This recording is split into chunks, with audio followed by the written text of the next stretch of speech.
For growing numbers of white Britons, fantasies about hot interracial sex only made them want the real thing. The empire was moving into Africa. For many of the British colonial officers posted there, the temptation was going to prove too much. African women saw benefits in having relationships with local white men. If relations between white men and black women were causing anxiety, it was as nothing compared to the big fear that black men might have sex with white women. Other culture. Why were relations between the races so forbidden, and yet so sexually charged? In the 1850s, the British Empire was in turmoil. In India, the natives were rebelling against British rule. The mutiny, as it was called, was crushed. But the way the British viewed non-white people changed forever. After the mutiny, Asians and Africans would have their own separate development, do their own thing. You wouldn't try and turn them into Europeans. So that distance, that difference, was a crucial thing. Over time, that really worked itself into the fabric of empire and ended up in an attitude of domination and superiority. Central to the empire's new governing philosophy was one simple rule. Don't sleep with the natives. Sex reduces everyone to equality. If you have sex with someone, you can't pretend to be their master or their mistress in quite the way that you can. If you don't, it's too subversive. It causes too many difficulties. But the very act of forbidding interracial love only served to make it more enticing. At the same time, these others exert a powerful fascination. Now that becomes the area in which fantasy flourishes. A whole realm of fantasy connected with the figure of the exotic, the oriental, the Negro. Increasingly, ordinary Victorian couples were using racial fantasies to spice up their sex lives. In 1854, parlour-maid Hannah Chadwick met Arthur Mumby, an outwardly respectable middle-class lawyer. They fell in love, married secretly, and lived together, although never openly as husband and wife. But there was more going on than meets the eye. Behind the curtains of London's Six Fig Tree Court, they shared an intense fantasy life built around elaborate, racially charged sex games. The Victorians were not as vanilla as they're made out to be. A lot of them seem to have included, shall we say, role-playing, and also, I think, things to do with dominance and submission. So, for example, we see Mumby, who was an extremely keen photographer, photograph Hannah dressed up as an upper-middle-class lady, as a milkmaid, complete with sort of churn and bonnet, stripped to the waist and blacked up as some kind of a slave, wearing a leather thong around her wrist and a leather collar around her neck.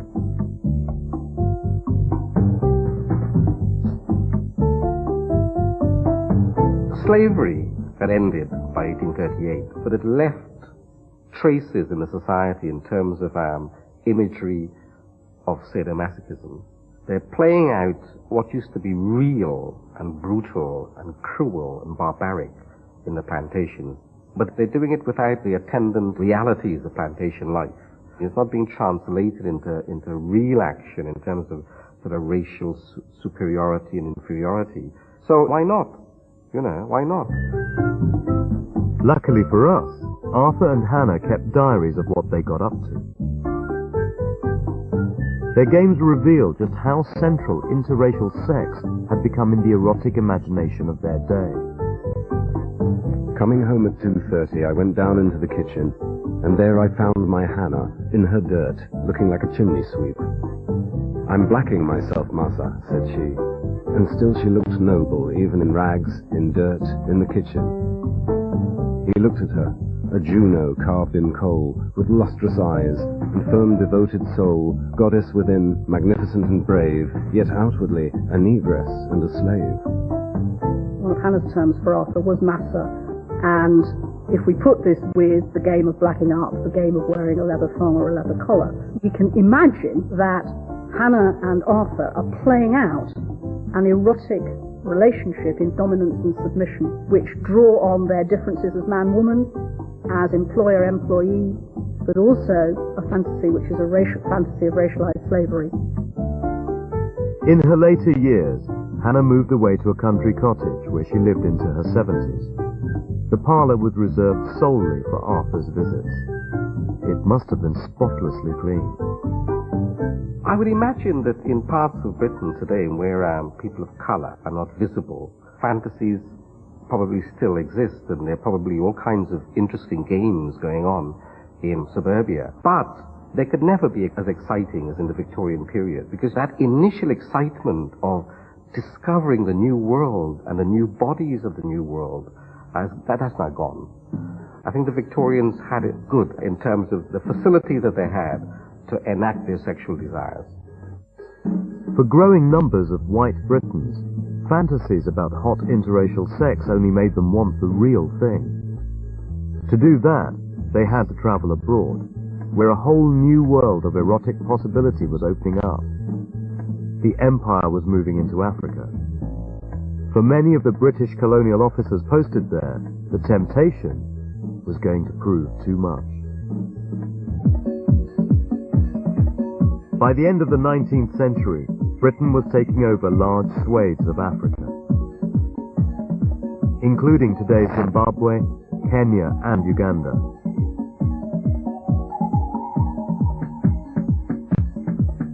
The carve-up had a side benefit. Interracial desire could at last become a reality.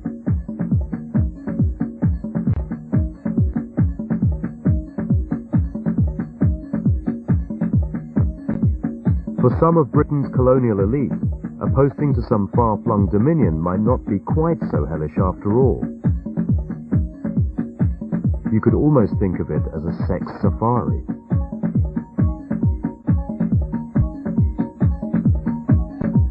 It's almost like going to Mars, to a different planet, and finding out to your astonishment and delight that the people were not just naked, but they seemed to be welcoming at a sexual level, and more than that, you had power over them. It was a new world of sexual adventure.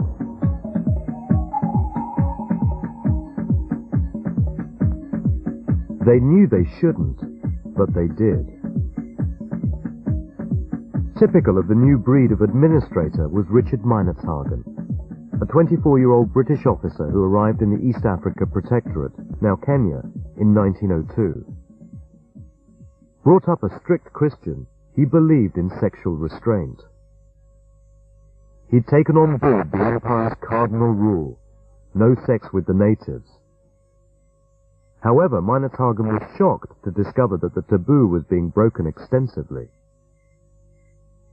Richard Meinertzhagen discovers that all his brother officers appear to have African mistresses.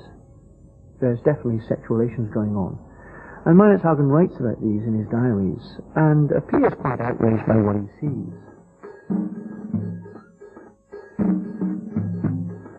On my arrival here, I was amazed and shocked to find that they all brought their native women into the mess. The talk centers around sex and money, and is always connected with some type of pornography. Being very junior, I cannot do much about it. Soon after arriving, even Meinertzhagen came perilously close to succumbing to the temptation on offer when he witnessed an erotic tribal dance. For a reserved young Brit, it must have been quite an eye-opener. The natives gave us a treat. A large party of young men and girls danced together for many a hot hour. To my mind, the dance was the most suggestive and immoral. I imagine the origin of all dancing is to incite or play on the sexual senses. In the dances I witnessed this afternoon, the last phase is the bolting of the lady into the bush, hotly pursued by the young man. a direct assault on my senses. Meinert-Hagen resisted the temptation throughout his 5-year stay in Africa. But many of his fellow officers lacked his self-restraint. And it seems African women were often attracted to the colonizers as well.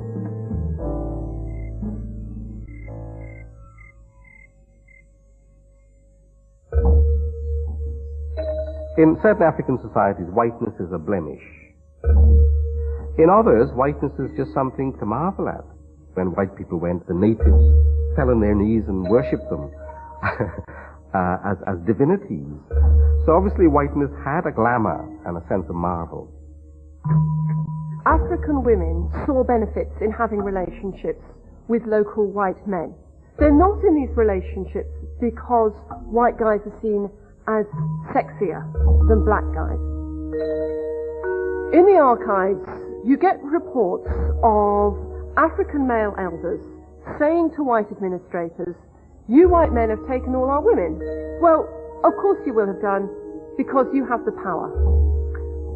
And it's part of the way in which the African societies have been constructed that more powerful men have access to more women. But it wasn't just about power. African women had a freer, less restrained attitude to sex.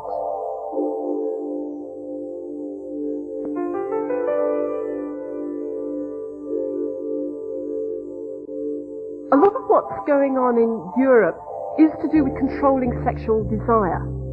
And a lot of what's called sexual morality is actually the policing of desire. Now, in African communities at the same time, there is no real interest in policing desire. There is an interest in policing sexual relationships in order to make sure that children are born appropriately, that lineages continue, but desire itself is treated in a much more pragmatic way. Sex is fine, sex is good, sex is celebrated in these societies. Girls are encouraged to learn techniques to make sure that they and their husbands have a good time when they're having sex. You cannot regulate desire. We have records of African men saying this repeatedly to white administrators. You cannot police desire. London was a long way away, and the Colonial Office had loftier matters to pursue. They turned a blind eye to their minions' interracial affairs, hoping to keep it quiet from the public at home. There was plenty to keep quiet about. In some cases, sex with the natives meant sex with children, as young as 13.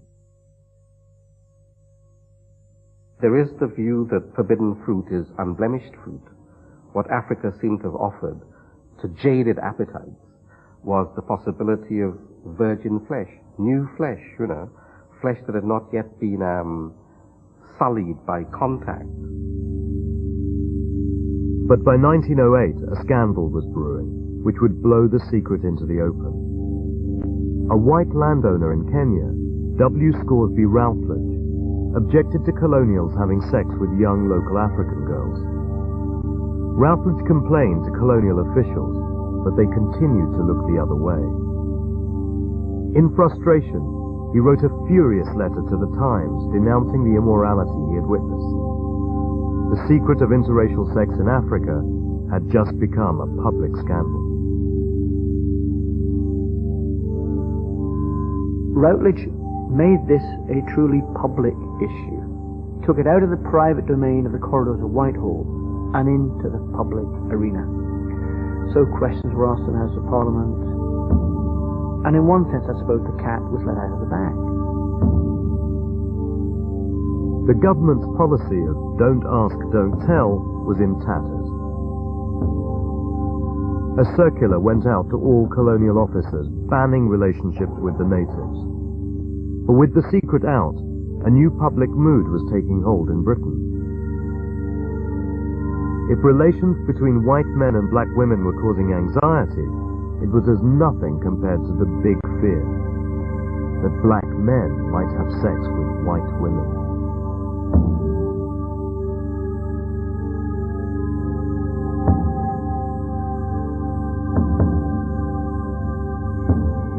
It was called the Black Peril, and it stalked the Victorians' imagination. At the height of Black Peril scares, an African need do little more than bump into a white woman in the street to be accused of attempted rape. But were the scares based on fact or fiction? In October 1908, Mrs. Janet Faulkner took her dog for a walk in the town of Umtali in what was then southern Rhodesia. Miss Faulkner left her place of work to go home after dark. She thought some person had jumped at her from behind, and then she alleged attempted to rape her. The next morning, a local African man was arrested for the assault. The High Commissioner, Lord Selborne, ordered an investigation into the case. It was eventually discovered that one of the local African retainers at the railway station had a pet baboon, and that on the evening of the attack on Mrs. Faulkner, the pet baboon had escaped. Its handler had given chase and had seen the baboon jump upon Mrs. Faulkner and hit her. The reason for the baboon attacking Mrs. Faulkner was that she had a small dog with her, and the baboon was afraid of the dog. Police later investigated all the cases of assault on white women between 1895 and 1920. They found fewer than one actual case every 2 years.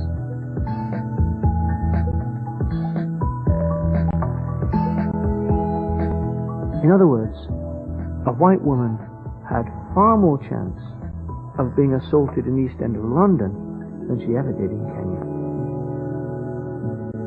But of course the knock-on effect of Black Peril scares is that the sexually predatory black man gets deeply embedded in the white psyche. And that has an impact. Regardless of what African men are actually doing, we have that image of the black man looming over the vulnerable white woman.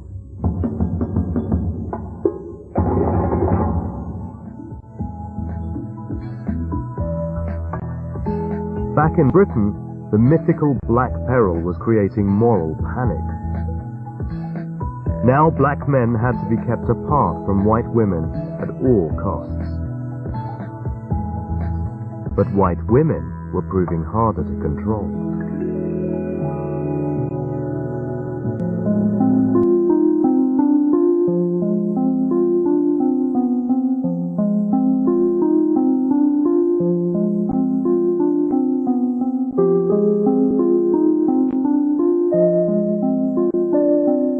In the Victorian period, for a white woman to sleep with a black man was not bad. It was disgraceful. It betokened a kind of a profound moral impurity.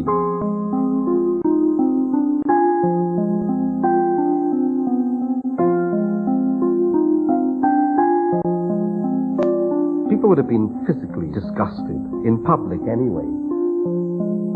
But in private, they would have loved to be hiding under the bed to see what was going on in the bedroom. In 1899, this taboo around interracial love was about to be broken. The savage South Africa show had arrived in London. Topping the bill was a troupe of strapping black actors reenacting the African wars of the 1890s. Britain had seen nothing like it before. Semi-naked, black flesh on show. It was the hottest ticket in town. And 30,000 people flocked daily to Earl's Court.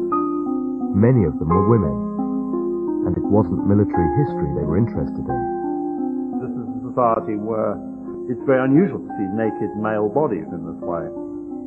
And it began to be noticed that large numbers of white women were going in and associating with the word with the Africans there, becoming too intimate with them. And this caused considerable alarm. Today, women still go to strip shows and bawl and scream and try to pull off people's underpants and so on. In the Victorian period, there was no other forum for them to express their own inner desires. Going to the African shows was certainly one legitimate way that women could quietly enjoy the possibilities of illicit and forbidden sex, where they could see black bodies naked, glistening, feathered, and phallic. The sensation of the show was Peter Lomgula. He was a warrior with a noble demeanor, a stunning physique, and a great way with feathers. He became an instant sex symbol. Peter Lomgula is an enigma. He was mission educated, and he had, if you like, acquired the ways of the white man. He had ceased to be, in South African terms, a raw Kappa, as they were called at the time. He identified with white values and white culture. He had become a huge star in this white arena.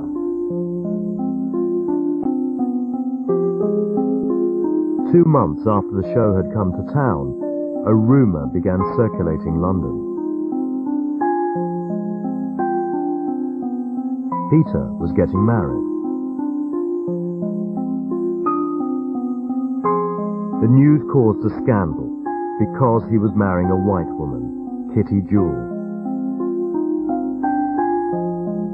The daughter of a Cornish engineer, she was a respectable and attractive woman in her early 20s.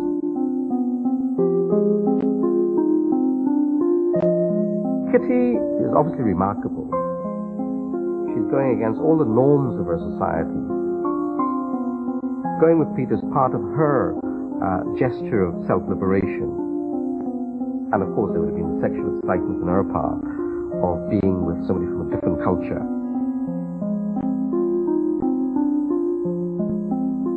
Kitty inaugurates a whole tradition which is still alive today of white girls going off with black men against the norms and the expectations of their communities or their families, etc. Kitty and Peter's relationship was a tempestuous one, full of arguments and reconciliations. But it was also a passionate one. Kitty called Peter her demon. Kitty broke another Victorian taboo, sex before marriage. She moved into a London flat with Peter before their impending wedding day. I think what you can see in Kitty Jewell are elements of what was known as the New Woman of the 1890s. She went where her feelings, her passions, even perhaps her sexuality took her. And that might take her in this sort of direction of what would be regarded as an unfortunate liaison with an African. The Black Peril had now firmly taken hold in Britain, and the newly emergent popular newspapers, the so-called Yellow Press, went into a frenzy of indignation. The Evening News started saying things like, "There is nothing more disgusting than the mating of a white woman and a black savage. This is touching a nerve, touching a raw nerve. A white woman is in danger from a black man." Several priests refused to marry Kitty and Peter. Kitty's mother objected to the marriage. But the lovebirds remained undeterred, and finally they tied the knot. It seemed true love had triumphed over Victorian bigotry.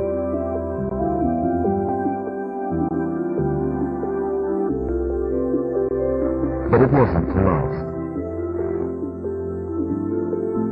Within months of the marriage, the strain of living a forbidden love started to show. The story of Kitty Jewell and Peter Lomgula is rather like one of those movies about runaway lovers. There's always a point when reality descends. Kitty confessed all to a local Manchester newspaper in a classic kiss and tell. "I can't stand the locals and the way the crowds of people gather around and stare at me. I had to remonstrate with them. I feel I should be put in a glass cage and feel part of an exhibition."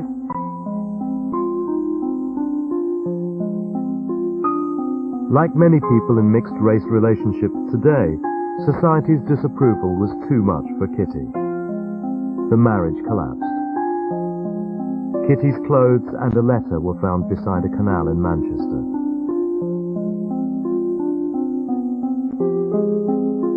It seemed she had committed suicide.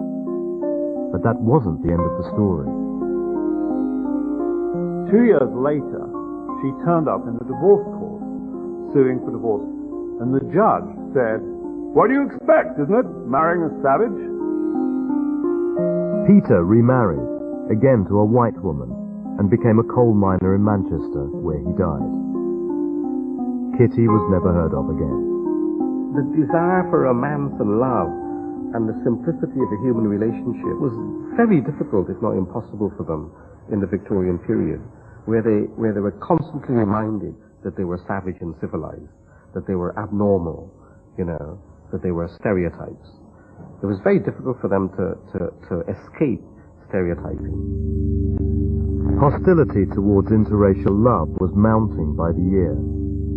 It was fast becoming the symbol of everything late Victorian Britain most feared: decadence, moral corruption, and imperial decline.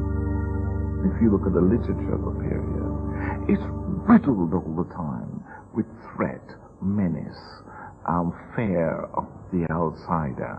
You've got the yellow peril, you've got the black peril, you've got the Muslim peril. You have Fu Manchu. What did Fu Manchu want to do? He wanted to rule the world, and he wanted to kidnap young white women. Moral vigilante groups were formed to combat what was seen as the rapid moral decline. Interracial relationships came under hostile scrutiny. And instead, the National Vigilance Society, whose prying eyes were monitoring every move of the small population of African students in British cities.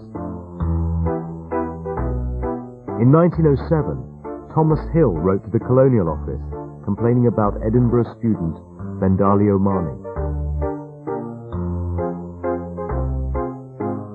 Dear Sir, regarding Bendali Omani, I'm at the present engaged in the work of undertaking to suppress as much as possible individuals in various vile activities in the public parks of this city.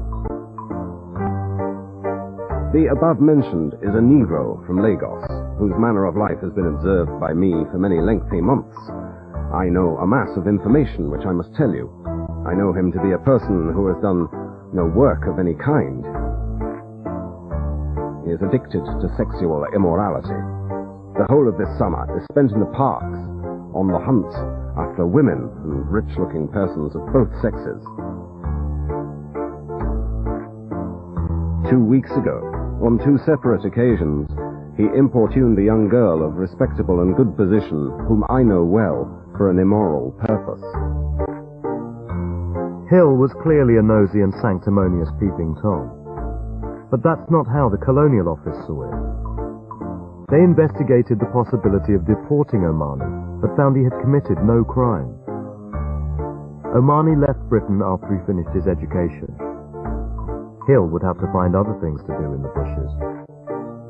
It shows that the level of, if you like, almost paranoia that could exist amongst some individuals or some organizations about the possible relationship that might develop between especially African men and British women.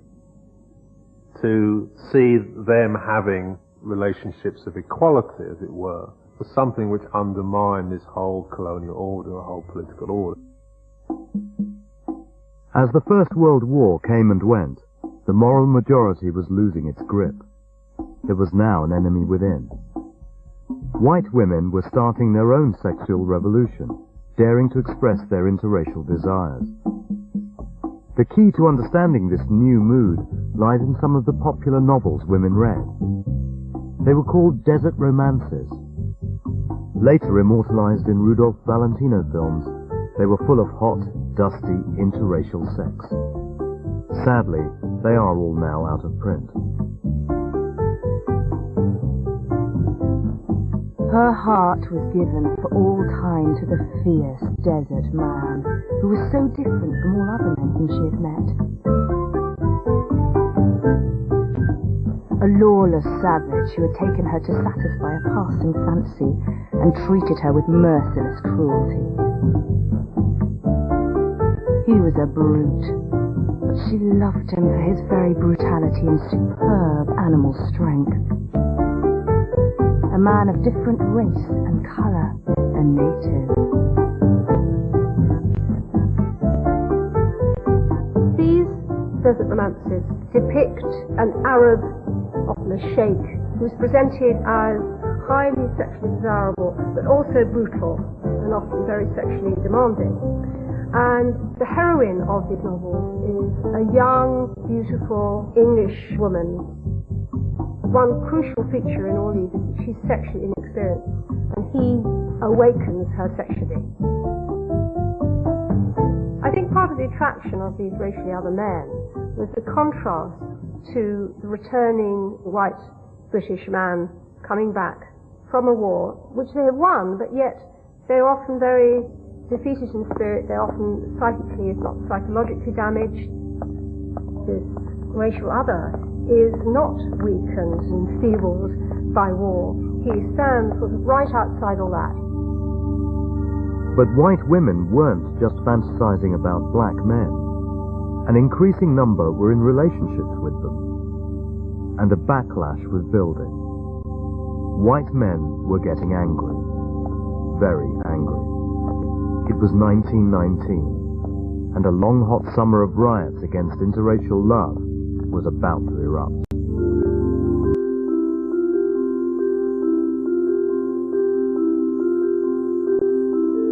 By the early part of the 20th century, an estimated 20,000 non-white immigrants had settled in Britain's old port cities of Liverpool and Cardiff. Largely made up of African and Caribbean seamen, it was a community that was to grow rapidly. It's the first time, really, that ordinary, say, working-class white people are in contact with blackness in a real way, you know, in a living way, in an actual way. But I'm sure that it also generated excitement in the minds of white women for this possibility of a new experience, a different experience, which is at your doorstep. Around Britain, interracial love thrived, producing mixed-race households. In Cardiff's Tiger Bay, Lancashire lass Agnes Jolly and Caribbean seaman James Augustus Headley were falling in love.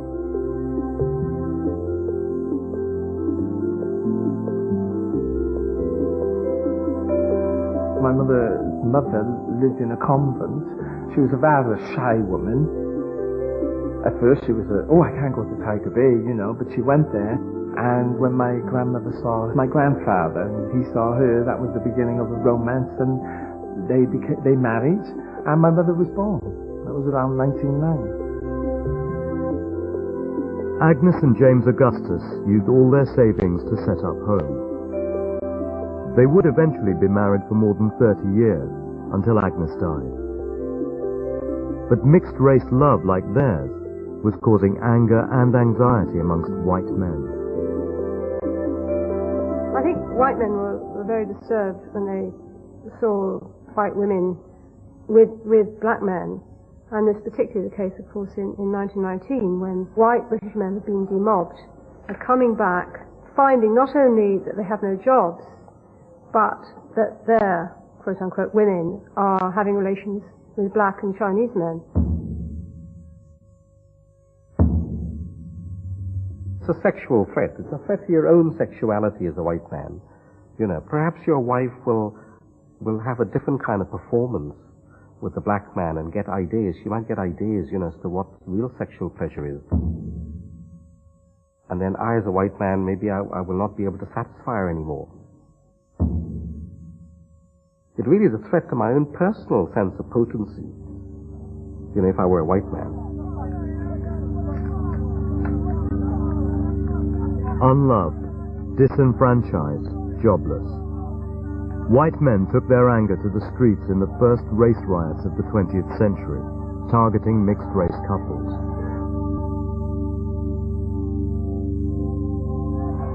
Around Britain, 5 people would be killed, hundreds more would be injured. In Cardiff's Tiger Bay, Neil Sinclair's grandmother was about to feel the full force of the mob.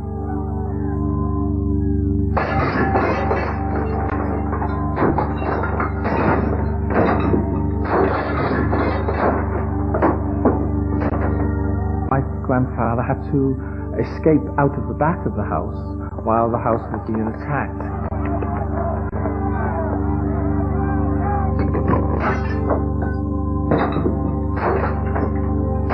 My grandmother and my mother watched their front door being broken into and the house being ransacked.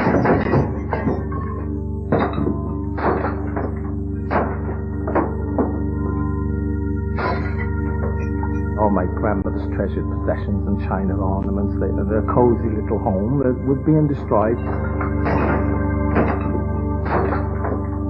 They didn't actually harm my mother, who was a black child, but they did beat up my grandmother, who had the audacity to marry a black man.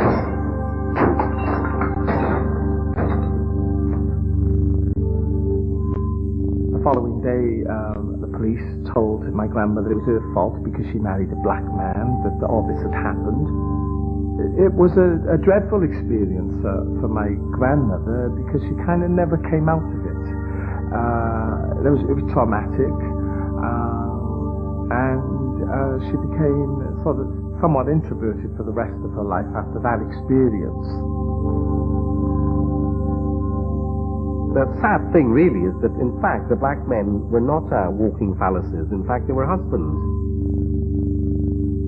They had ordinary romantic relationships with white women that sometimes translated itself in terms of marriage. So they weren't kind of figures of potency. They were just ordinary people. The riots subsided towards the end of 1919. But in their wake, the debate over controlling interracial desire continued. In 1928, the Chief Constable of South Wales, a senior member of Britain's establishment, voiced what could be a final solution: apartheid. The day may come when public opinion will awake to the fact that our race has become leavened with colour to such an extent that it calls for action.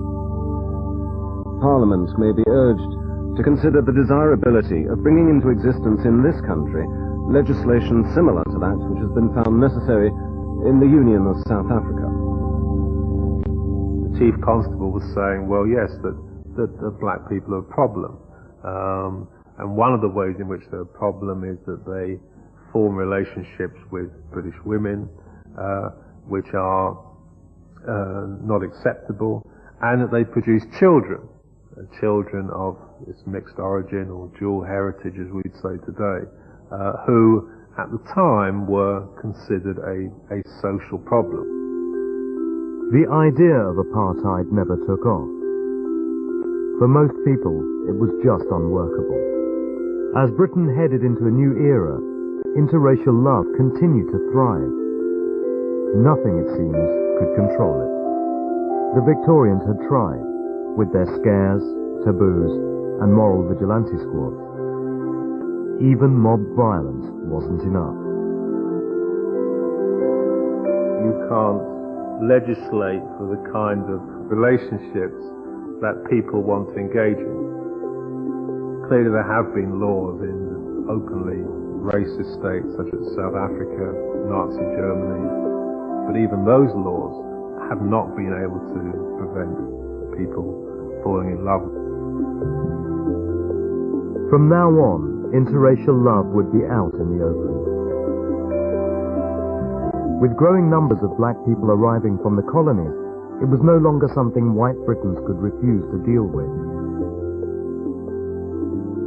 What the history of empire has taught us, as it were, is that there's always been this constant struggle on the part of black people and white people to throw off and discard the kind of pernicious and destructive stereotypes which prevent love. You know, I think that there is now the possibility that people could escape their stereotypes and actually just fall in love in a simple human way and be attracted to each other, not on the basis of racial imagery, but on the basis of other human qualities.